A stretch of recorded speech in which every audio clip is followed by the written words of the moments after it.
The most revealing moment in Napoleon Bonaparte's life was not a battle. It was the moment he reached for a crown. France had executed a king, dismantled an aristocracy, and declared that birth should no longer decide who ruled. Then, from the ruins of that revolution, one man placed authority into his own hands. He had once hated an occupying empire. Now he was becoming the emperor of another. How does an excluded child, humiliated by privilege, become the center of a system built on obedience? And can someone destroy a system of domination without eventually rebuilding it around himself? Subscribe if you want to keep exploring the hidden forces beneath familiar history, because Napoleon's story is not only about the past, it is about what human beings repeatedly do with power. Napoleon was born on Corsica shortly after the island came under French control. To Paris, Corsica was territory. To the people who lived there, it was a home being renamed by outsiders. Napoleon grew up between identities. He resented France, yet French institutions offered his clearest path out of obscurity. To rise, he had to enter the machinery of the power he distrusted. That contradiction shaped him. He wanted to prove that birth should not determine destiny. But that desire would eventually mutate into something darker, the desire to determine everyone else's destiny. At military school, talent could be measured, social worth could not. Napoleon was intelligent, disciplined, and gifted with an extraordinary memory. But he also had a Corsican accent, little money, and the discomfort of someone who knew he did not belong. The sons of powerful families inherited confidence, connections, and prestigious positions. Napoleon turned toward artillery. It was mathematical, technical, and less dependent on aristocratic tradition. A cannon did not care about the name of the man calculating its angle. Artillery became a metaphor for Napoleon himself, underestimated, modern, and capable of reshaping events from a distance. Then the French Revolution destroyed the old map of possibility. Officers fled, institutions collapsed. Ancient titles lost their protection. Doors that had remained closed regardless of talent suddenly broke open. For Napoleon, the revolution was an opportunity, but every opening is also a vacuum. When inherited authority disappears, merit can rise. So can violence. So can ambition. Napoleon did not create that instability. He learned how to master it. On the battlefield, he saw possibilities older commanders missed. He moved separate forces independently, then concentrated them at the decisive moment.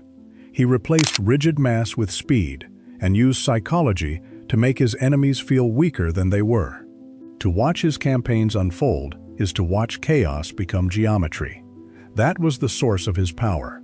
Soldiers followed him because he made victory feel possible. Citizens accepted him because exhausted societies often prefer decisive authority to endless uncertainty. But his speed carried a hidden cost. His armies moved quickly because they took food, animals, and supplies from the territories they crossed. On a map, it looked like momentum. Inside a village, it looked like an empty barn, an overturned chair, and military boots crossing a family's threshold. Josephine revealed another side of Napoleon. She had survived imprisonment and political terror. She understood people in ways military calculation could not measure. His letters to her reveal a man who was jealous, vulnerable, and terrified of becoming insignificant in the eyes of someone he loved. He could command thousands of soldiers. He could not command affection. The man who needed to feel singular inside a room would eventually need to feel singular across Europe. Conquest could produce obedience. It could never guarantee love. In 1804, Napoleon returned to the center of France, not as a servant of the revolution, but as emperor. By taking the crown into his own hands, he presented his authority as something no priest, dynasty, or ancient tradition had granted him. He had earned it. That was the revolutionary promise. But the moment he made himself emperor, merit became inseparable from personal power. The outsider who had rejected inherited rank began building a dynasty. The general who had risen because bloodlines no longer ruled France began arranging Europe around his own family. He had not restored the old monarchy exactly. He had created a new hierarchy with himself at its center. Where do you believe Napoleon stopped being the product of a corrupt system and became its successor? Napoleon did not rule through spectacle alone. He built institutions. His government standardized laws, reorganized education, strengthened administration, and expanded opportunities for talented men outside the old aristocracy. In parts of Europe, his armies helped destroy feudal privilege. But the same machine that produced order also produced obedience. Newspapers were restricted. Opposition was monitored. Police files multiplied. Women remained legally subordinated within the family. Colonial slavery, abolished during the Revolution, was restored. This was not false progress. It was progress built inside a political system designed to prevent meaningful resistance. Napoleon opened doors. He also decided which doors could never be opened. As his empire expanded, Europe became an abstraction. Armies became lines. Cities became markers. Nations became pieces on a strategic surface. His relatives and allies were placed on foreign thrones. Borders shifted according to imperial need. Local resistance became another problem to manage. The map grew larger, while Napoleon's emotional world became smaller. He had once fought to escape a world organized around inherited rulers. Now, entire populations were being reorganized around his family, his ambitions, and his will. Russia broke the abstraction. Napoleon's system depended on speed, obedience, and the ability to take resources from conquered territory. Russia offered distance, retreat, and emptiness. The French army advanced deeper into a landscape that refused to provide the decisive conclusion Napoleon expected. Moscow became a hollow victory, filled with abandoned streets and distant fire.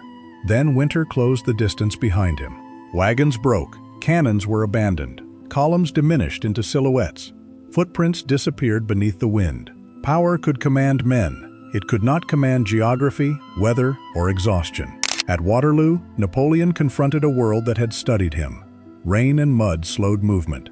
Delays weakened the speed on which his victories depended.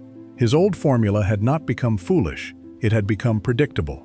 When the Imperial Guard retreated, the decisive image was not violence, it was disbelief.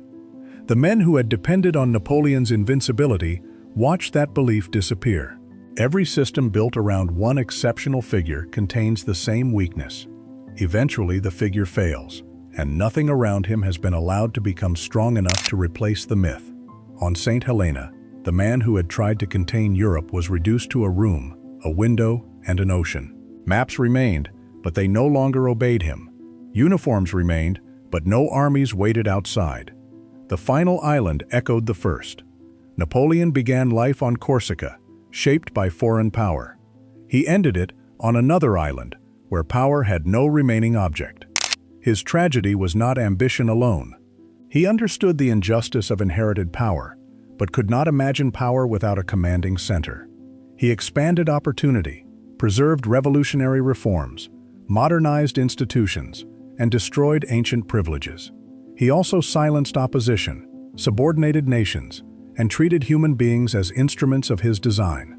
The qualities that made him extraordinary became dangerous when no institution, relationship, or moral limit could restrain them. Tyranny rarely introduces itself as tyranny. It arrives as order after chaos, merit after privilege, efficiency after failure, national rescue after humiliation. That is why Napoleon cannot be reduced to either hero or monster. Share this story with someone who still sees history only as a contest between heroes and villains. His story reveals something more disturbing. Liberation becomes domination when one person begins to believe that history has chosen him alone.